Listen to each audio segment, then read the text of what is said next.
I'm about to tell you the story of the rise and fall of the greatest game ever played. The year is 1974 and this book just hit the shelves for the first time. This is the player handbook for the very first edition of Dungeons & Dragons, a tabletop role-playing game which is all about make-believing your very own hero's journey.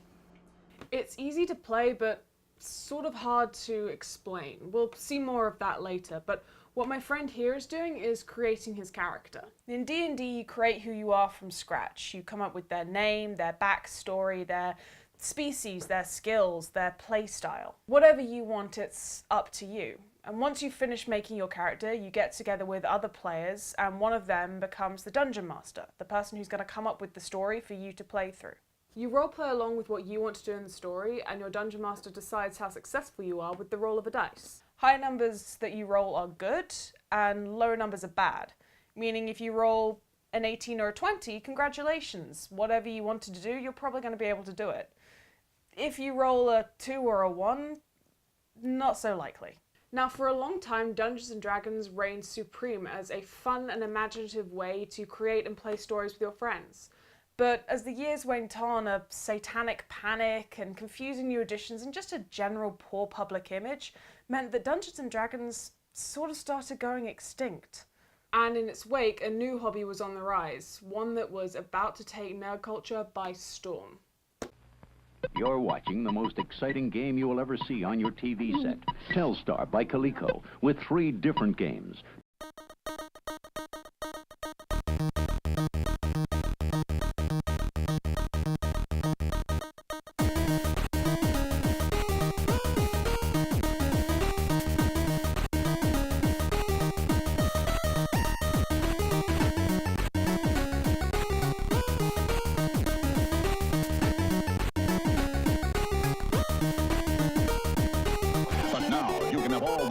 Excitement of Nintendo right in the palm of your hand.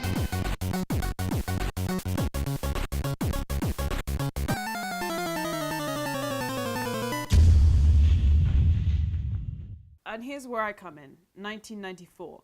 The kid in the pictures, that's me. Now, I grew up playing games. Some of my earliest memories revolve around the trials and tribulations of exploring the long grass and discovering new virtual worlds. As I got a bit older, I started to play 2-player games with my sister and my friends. And the older we got, the better quality the games became, but eventually my sister lost interest in the games and I started having to play alone. Now when I play, it's like this, in a dark room with no one else around me. The games I play are gorgeous, but it's frustrating and an isolating experience. I found video games were no longer the joyful, friend-filled hobby of my childhood. And it wasn't just the loneliness that made me frustrated with modern gaming. See, games have changed a lot since the 80s and 90s. They've become a massive industry, a huge cultural cornerstone, and sort of a lifestyle. Into the back line, he did get hit by emo play. Expect it's okay. Big old shot in that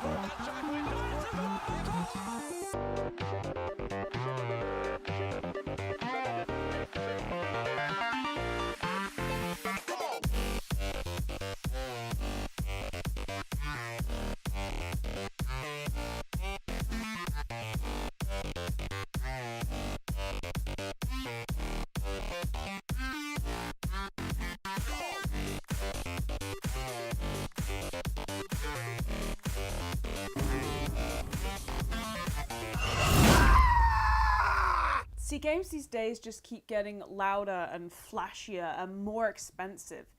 It's become more about shooters than stories, more about online than in person, and in some cases more controversy than community. So is it any surprise that Dungeons & Dragons in recent years has been making a bit of a comeback? See, they published their 5th edition handbook in 2013, and it cleared up a lot of the confusing rules and stats in the previous editions. Older players flocked back to the game, and with new streaming technologies, they started broadcasting their games all across the internet, and young fans really took notice.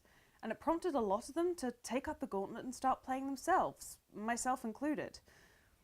Now, I could go on and on and on about this, but I decided to get a second opinion, so I went to go and speak to my Dungeon Master, Corey, to see what she thought about the recent new craze.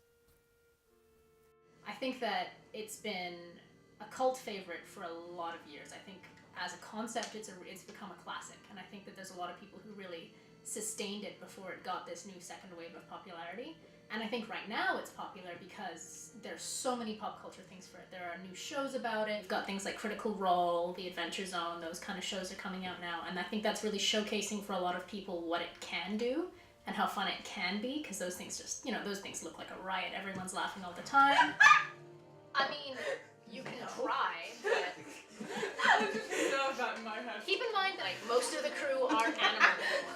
Most of the crew are like ice creatures. Like, imagine Davy Jones's boat from Pirates of the Caribbean, but instead of like starfish and shit, it's like you just get to socialize, and you get to socialize over a mutual activity. Why don't we walk up a little bit, because this water is coming in, and I don't float. I think that D&D is really unique in some ways, that it has a huge wish fulfillment element to it, which is what I think a lot of people are looking for when they play a video game or a tabletop game or any kind of role-playing game like that, is that you get to do pretty much whatever you want. Is there anything for me to lean against? The barrel, that it's like, okay, there's the barrel, the box, it's on the box, you're like here. There's definitely an element of sort of being able to try out different things. When you're role-playing, you're not playing yourself, which means that I think for a lot of people, if you want to, try being more assertive in your daily life, it's really nice to have the training wheels on that with D&D.